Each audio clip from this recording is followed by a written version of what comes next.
प्राचीन समय की बात है। एक शहर में एक व्यक्ति रहता था जिसका नाम चंदन था। वह अपनी पत्नी, 2 लड़का और 2 लड़की के साथ रहता था और वह किसी छोटे मोटे प्लांट में काम किया करता था। चंदन और उसकी पत्नी खुशी खुशी अपना जीवन व्यतीत कर रहे थे। समय का चक्र बीत रहा था और उनके लड़का लड़की बड़े होते जा रहे थे। जब उसकी बड़ी बेटी कक्षा 5 में पढ़ रही थी, तभी एक दिन स्कूल की छुट्टी के समय जब वो लड़की सीढ़ियों से नीचे उतर रही थी, तभी पीछे से किसी लड़की से धक्के लगाने पर वह सीढ़ी से नीचे गिर गई, जिसके कारण उसके पैर में चोट आ गई। जब लड़की घर पर लंगड़ती हुई आई तो उसके पिता ने पूछा, क्या हुआ? तभी लड़की ने उन्हें पूरी बात बताई।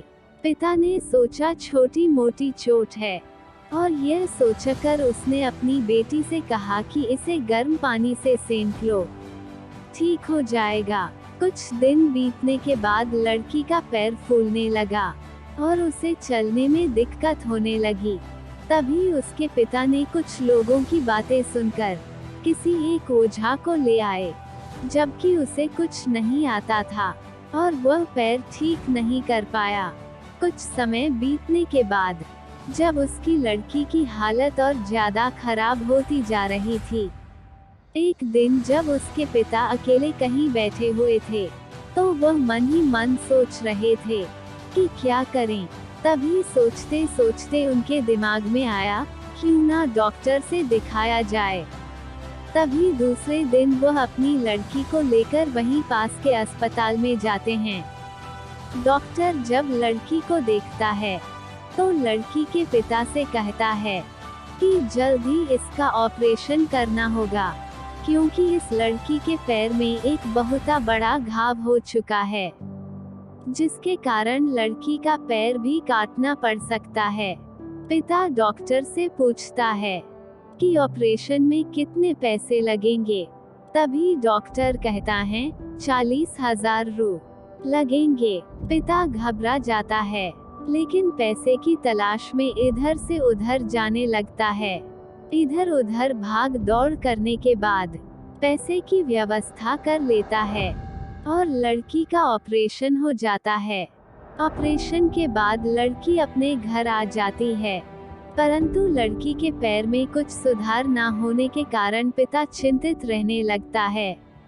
इसी तरह 4 साल बीत जाता है तथा पैर में लाख लाख रुपए लगाने के बाद भी लड़की का पैर ठीक नहीं होता है, जिस कारण से पूरा परिवार दुखी रहने लगता है। कुछ समय बीतने के बाद लड़की का विवाह हो गया और लड़की के जीवन में खुशहाली आ गई। पिता सोचता है कि अब सब कुछ ठीक हो गया है, संघर्षों का दौर खत्म हो गया, परंतु किस्मत को कुछ और ही मंजूर था। एक दिन जब वो बाजार जा रहा था, तभी पीछे से किसी ट्रक के द्वारा उसका एक्सीडेंट हो गया, जिसके कारण उसके सर में गंभीर चोट आई। चंदन 1 महीने तक बिस्तर पर ही रहा। 1 महीने के बाद ठीक होने पर वह सोचा कि अब सब कुछ ठीक हो जाएगा। तभी उसकी पत्नी का स्वास्थ्य खराब होने लगा और वह बीमार पड़ गई। यहाँ वहाँ छोटे डॉक्टरों को दिखाने के बाद तबीयत और बिगड़ गई, जिसके कारण उन्हें वाराणसी के BHU अस्पताल में ले जाना पड़ा। वहां जाकर पता चला कि उसकी पत्नी के पेट में गंभीर बीमारी हो गई है, परंतु चंदन को यह विश्वास था कि उसको पत्नी ठीक हो जाएगी और चंदन इसी विश्वास के साथ अपनी पत्नी को हमेशा वाराणसी के अस्पताल में ले जाने लगा। कुछ समय बीतने के बाद पत्नी के तबीयत में सुधार आने लगी। चंदन सोचा कि अब सब कुछ ठीक हो जाएगा। एक बार जब वह अपनी पत्नी को वाराणसी के अस्पताल में ले गया, डॉक्टर ने सभी रिपोर्टों को देखते हुए कहा, सब कुछ ठीक है। चंदन बहुत ही खुश हुआ और वह अपने पत्नी के साथ अपने शहर वापस आ गया। अगली सुबह सब कुछ ठीक था। चंदन का बड़ा और छोटा बेटा दोनों स्कूल चले गए। और चंदन अपने काम पर चला गया। बड़ा बेटा स्कूल में सोच रहा था कि चलकर माँ से कुछ बातें करेंगे।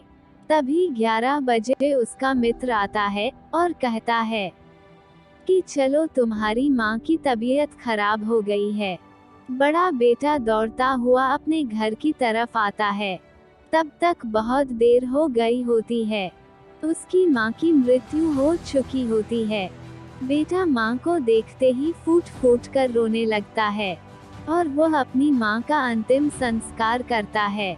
1 साल तक पूरा परिवार दुखी ही रहता है। कुछ समय बीतने के बाद दुखों के बादल छट जाते हैं और चंदन अपने लड़का और लड़की के साथ सुखमय जीवन बिताने लगता है। आज उसका परिवार खुशी खुशी जीवन जी रहा है। दोस्तों, जीवन में सुख और दुख दिन और रात की तरह होते हैं, जो कभी स्थायी नहीं रहते। इसलिए दुख के समय में कभी हिम्मत नहीं हारना चाहिए तथा सुख के समय कभी अहंकार नहीं करना चाहिए। आप सभी को जीवन में संघर्ष की कहानी कैसी लगी, कृपया कमेंट करके हमें जरूर बताएं। धन्यवाद।